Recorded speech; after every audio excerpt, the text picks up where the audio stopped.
আসসালামু আলাইকুম।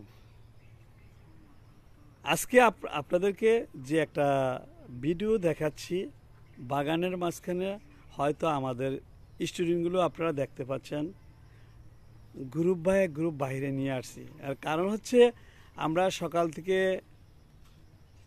সকালে প্র্যাকটিক্যাল আরম্ভ করেছি 8টা থেকে 1টা পর্যন্ত, তারপরে 1 ঘন্টা লাঞ্চে ছিলাম, তারপরে প্র্যাকটিক্যাল শেষ করে প্রচণ্ড গরমের কারণে আমরা আমাদের স্টুডেন্টগুলো বাইরে সেন্টারের সামনে একটা বাগান আছে, বাগানের মাঝখানে আমরা থিওরি ক্লাস নিচ্ছি।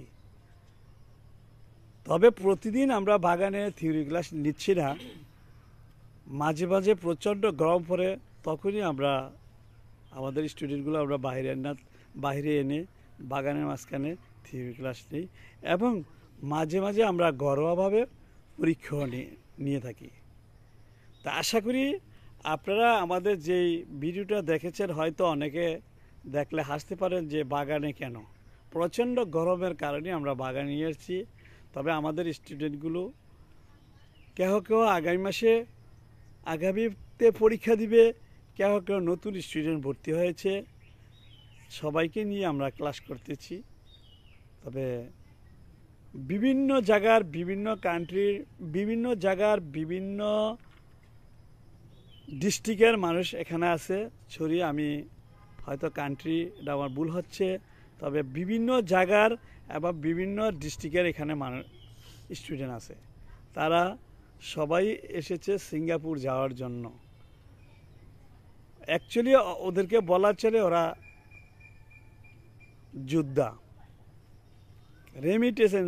রেমিটেন্স যোদ্ধা, অর্থাৎ ওরা অনেক পরিশ্রম করে ট্রেনিং করিয়ে সিঙ্গাপুর যায়। তাদের জন্য সবাই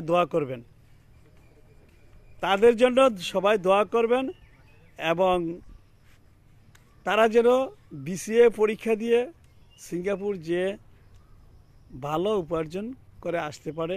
আসল কথা হচ্ছে অনেক কষ্ট করে ওরা। হয়তো ট্রেনিং সেন্টারে আসলে আপনারা অনেকেই জানেন এবং অনেকেই জানেন না, তাদের জন্য দোয়া করবেন। আর বিশেষ কিছু বলতে চাচ্ছি না, তবে আজকের মতো এখানেই শেষ করছি। খোদা হাফেজ। ভিডিওটা ভালো লাগলে সাবস্ক্রাইব করবেন, লাইক দিবেন, শেয়ার করবেন প্লিজ। খোদা হাফেজ।